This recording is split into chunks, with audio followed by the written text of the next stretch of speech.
افغانستان والا د پاکستان والا جنگ چې دین بیان خطو والا دی افغانستان والا او انډیا والا چې دین پاکستان ته یو منصوبه جوړ کړه یو پلان وته جوړ کو چې پاکستان والا د منصوبه او د پلان خبر شول هغه وته د جواب ورکو کنه چې تاسو سوچ هم نشئ کولای افغانستان والا چې د خپل منصوبې نه قلار شول ویډیو سره مکمل وګورئ او د نور مرګرو سره هم شریک کړئ چې د پاکستان او د افغانستان جنگ بیان ونخلي مکمل معلومات سره شریک کوم مرګرو تاسو ته څنګه پته ده کنه د چترال یو سین تل د افغانستان ته او د افغانستان نه چې د بیرته بیا پاکستان ته راغلی دی نو دغه انډیا والا ولګیدلو او انډیا والا افغانستان والا چې یو پلان جوړ کو انډیا والا چې $1,00,000 ولا ورکړل چې تاسو چې په افغانستان کې ډیم جوړ کړئ او تاسو په پاکستان باندې بیرته ورپېږئ چې پاکستان ته نقصان ورسي او پاکستان مکمل تور باندې تباه شي پاکستان والا مکمل تور باندې ختم شي دغه پلان جوړ کو انډیا والا چې افغانستان والا روپۍ ورکړل نو افغانستان والا ویل چې ټیک ده به ډیم جوړ کما او چې کله پاکستان چې دینه خبر شونه پاکستان والا ته دا جواب ورکو کته تاسو چرته ډیم جوړ کو تاسو بزان ته نقصان جوړ کړئ تاسو چې موږ به تاسو ته په چترال کې ډیم جوړ کو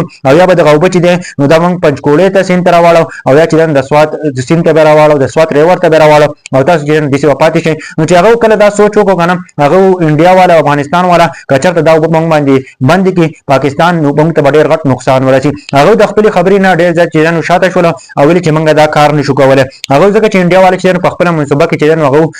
حیران شول چې موږ دا منصوبه نشو جوړولای ځکه کچرته موږ دلته ډیم جوړ کو په پاکستان باندې ورپېدو هغه راته ته وب باندې کړی نو موږ د کم ځای نه چې دنه وبو استعمال بیا کو هغه چې مکمل تور باندې انکار وکړو چې موږ دا چې نشو کولای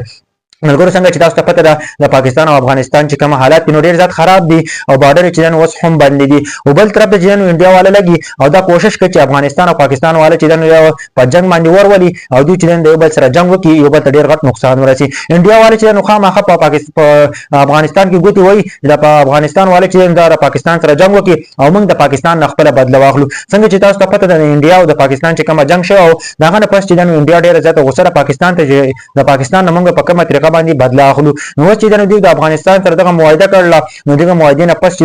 د افغانستان تر راغلی بیا کوشش وکړو بیا پلان جوړ کو چې موږ د افغانستان نه چې پاکستان وو او موږ ته هم نقصان ونه رسي انډیا والا وای او افغانستان چې د مکمل تور باندې ختم شي او پاکستان چې د هم ختم شي ملګرو دا چې دا پلان خو پاکستان والا وته دې جواب ورکو چې تاسو سوچ هم نشئ کولای دا قانون خلاف ورزي چې تاسو چې د یو ملک نه وبد درځي او هغه چې په خپل ملک بیا سٹور کوي او بیا